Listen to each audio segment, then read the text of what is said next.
and it's Tiger Woods' son. The name isn't what's scaring them. It's the numbers he put up last time. Charlie didn't just win, he dominated. 8.15 total, including a final round 66 and 25 birdies across 3 days. For any other 16-year-old, that would have been a miracle. For Charlie, it became a statement. What happens when the underdog becomes the alpha? Now he returns to the same stage. Only this time, he's not being chased. He's being hunted. His opponents aren't gunning for a title. They're gunning for him. The same swing that silenced critics now echoes with expectations. Stream Song Black doesn't care about headlines, hype, or surnames. This course strips away comfort. It exposes nerves. It punishes hesitation. And for Charlie Woods, there's no room to hide this time. Golf doesn't give you home field advantage. It gives you a scorecard. It's quiet now, just practice rounds, warm-ups, empty scoreboards. But that silence won't last, because on July the 7th, the storm begins, and Charlie's at the center of it. So the question becomes clear. What will Charlie Woods do now that he's no longer chasing a name, but carrying one? The crown he earned weeks ago? It's heavier than it looks. 3 numbers changed everything. 70, 65, 66. That was Charlie Woods' scorecard the last time he stepped onto Stream Song Black. The result, 8.15 total, 25 birdies, and a 3-shot victory at one of the most competitive junior events in the country. That wasn't a good weekend. It was a warning shot, and the world heard it loud and clear, and his name didn't just echo in headlines, it rocketed up the rankings. After TTMI, Charlie surged 595 places in the AJGA standings, now planted inside the top 14 juniors nationwide, from outsider to elite, in just 54 holes. But every climb comes with a view, and with it, a new weight. Because now Charlie isn't just a rising star, he's the guy everyone's comparing their son to. He's not chasing, he's being chased. The media knows it, scouts know it, and more importantly, Charlie knows it too. Every step forward now comes with 1,000 eyes. This is the curse of being that guy, that golden kid, that Woods. Before, he was Tiger's son. Now, he's Charlie, the defending champion at TTMI. That's not a shadow anymore. That's a spotlight. Pressure doesn't whisper. It roars, especially when your last name is history. Golf isn't just strokes and flags anymore.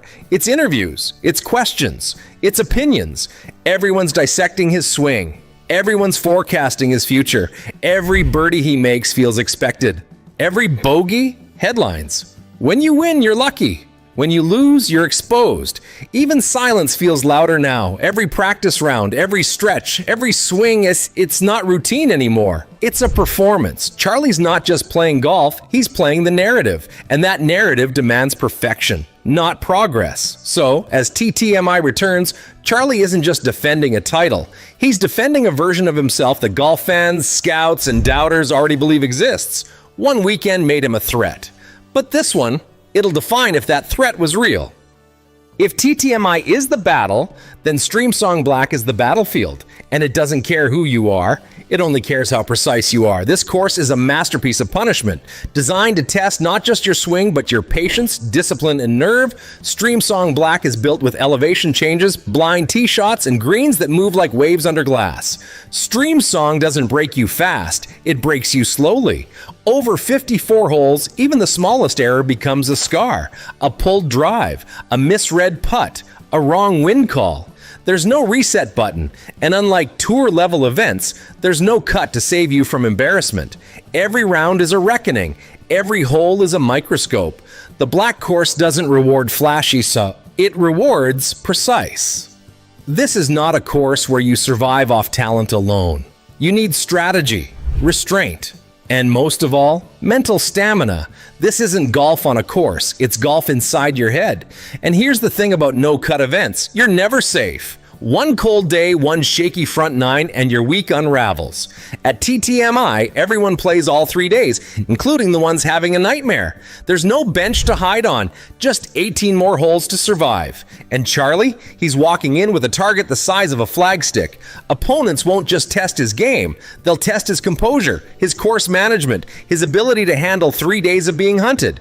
It's not about beating the field, it's about not beating yourself. Because this course doesn't just crown winners, winners, it exposes pretenders. And if you're not ready, Stream Song Black doesn't care about your last name, it just takes your game apart. So, while others see fairways and pin flags, Charlie sees something else. A course waiting to find the weak spot and dig in. Every player arrives at TTMI with something to prove, but only one shows up with something to lose.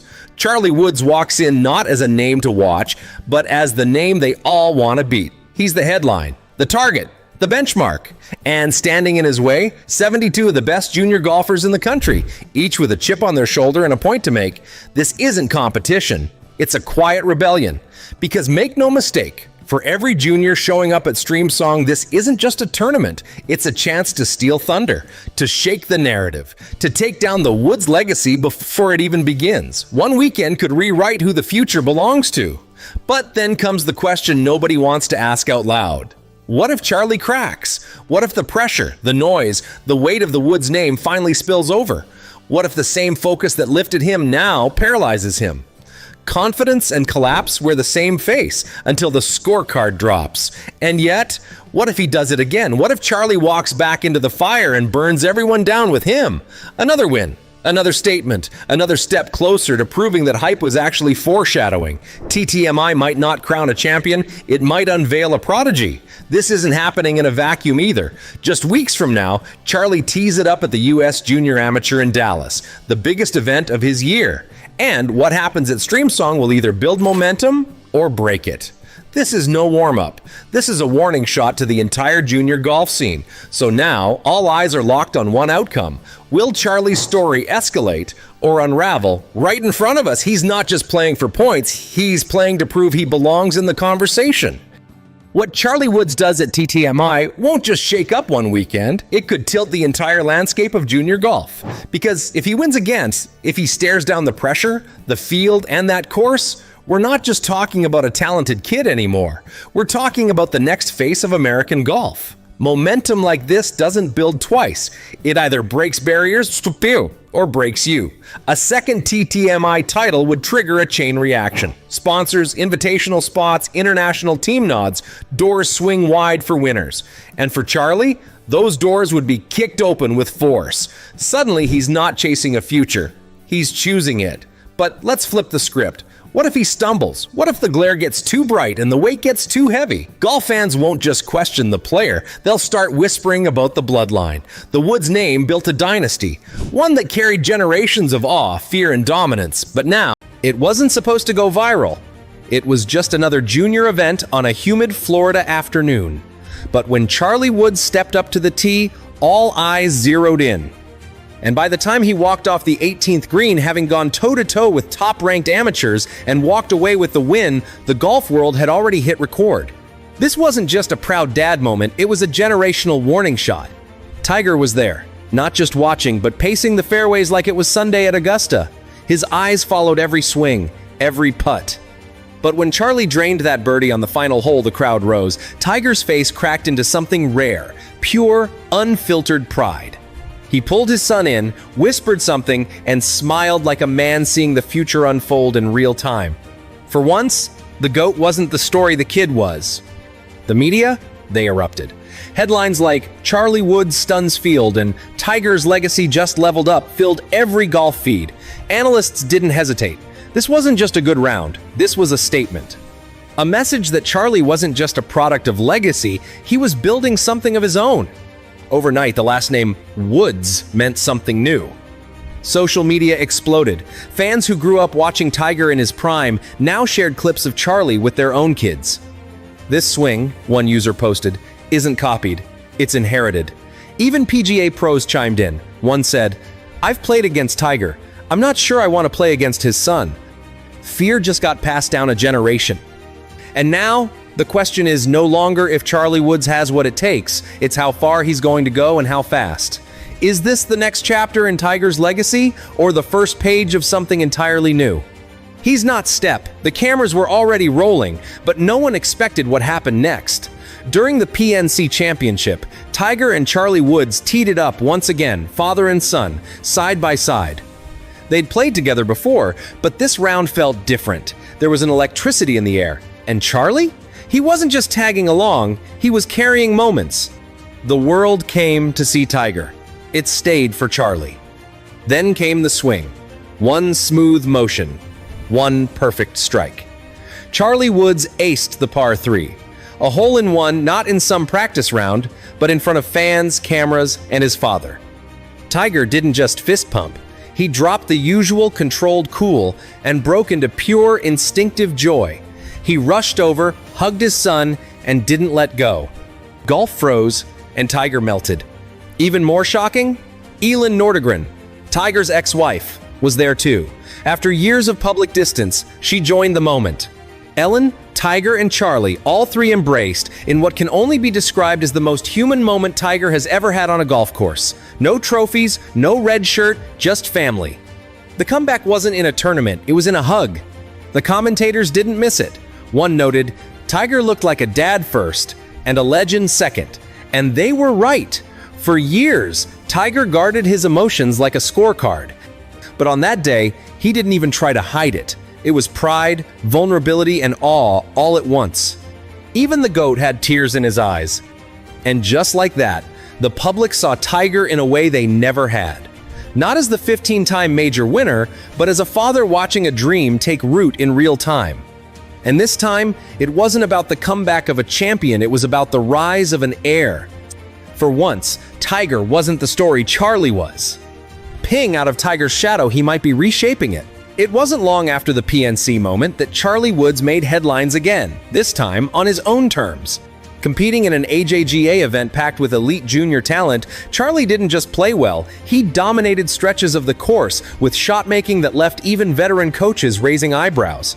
Golf Magic and the New York Post didn't hold back. Charlie Woods just recorded the biggest win of his young career. The whispers stopped, the belief began. Tiger was there, of course, but not as the center of attention. He walked every hole calm, deliberate, and locked in on Charlie. He offered advice. He kept the pace. And when Charlie sealed the win with a cold-blooded birdie on 18, Tiger simply smiled. Not the grin of a coach, not the smirk of a legend. It was the look of a father watching a dream he never asked for but fully supports take on a life of its own. It was no longer Tiger's spotlight. It was Charlie's runway. Fans began flooding social media. Memes, swing comparisons, side-by-side videos. Commentators started using a new phrase, Charlie Woods, the golfer. Not Tiger's son, not a novelty, but a competitor. Some even suggested he'd soon qualify for PGA Tour U, or make a splash in USGA events before college. The fan base didn't just follow, it shifted. Even ESPN weighed in, saying this was the moment the narrative changed. Charlie wasn't living in a shadow anymore. He was casting one built on talent, not lineage. And that quiet storm? It was starting to look like a real threat to the junior and amateur fields ahead. The surname got him noticed, the swing made them stay. And just like that, a kid once seen as a side story had become the main headline. This wasn't about being Tiger's boy. This was about being golf's next big thing. This wasn't a cameo, this was a takeover. Tiger Woods didn't become the most iconic golfer of a generation by playing it safe. He was built on discipline, obsession, and silence. From his teen years to his final majors, Tiger rarely let the outside world in, not emotionally and certainly not personally. He was a fortress, untouchable, unreadable. You saw the results, never the soul. But then came Charlie and something shifted. While Tiger built his game in a bubble, Charlie steps into tournaments with a swagger that's lighthearted yet laser-focused. He jokes with Tiger between shots. He walks with confidence, not pressure. It's clear, Charlie wants to be there, not just because of the name, but because of the love for the game. Where Tiger was armor, Charlie is air. And here's where it gets interesting. Tiger isn't just watching, he's evolving. Over the past few years, he's gone from tight-lipped icon to engaged mentor and open father. Whether he's walking every hole, offering swing tips, or embracing his son after a clutch round, Tiger is revealing more of himself than he ever did in his prime. Pride broke through where pressure used to live. Analysts are starting to wonder aloud, is this Tiger's redemption arc? Not for the scandals or the surgeries, but for the emotional distance, the walls, the intensity that once consumed him. Maybe this is his second shot, not on the course, but in life. Through Charlie, Tiger gets to be the guide he never had. His comeback isn't just physical, it's generational. He's not building a replica, He's building something better. Not a clone, but a complete player. One with support, joy, and freedom. And if Charlie becomes a champion, it won't just be because of the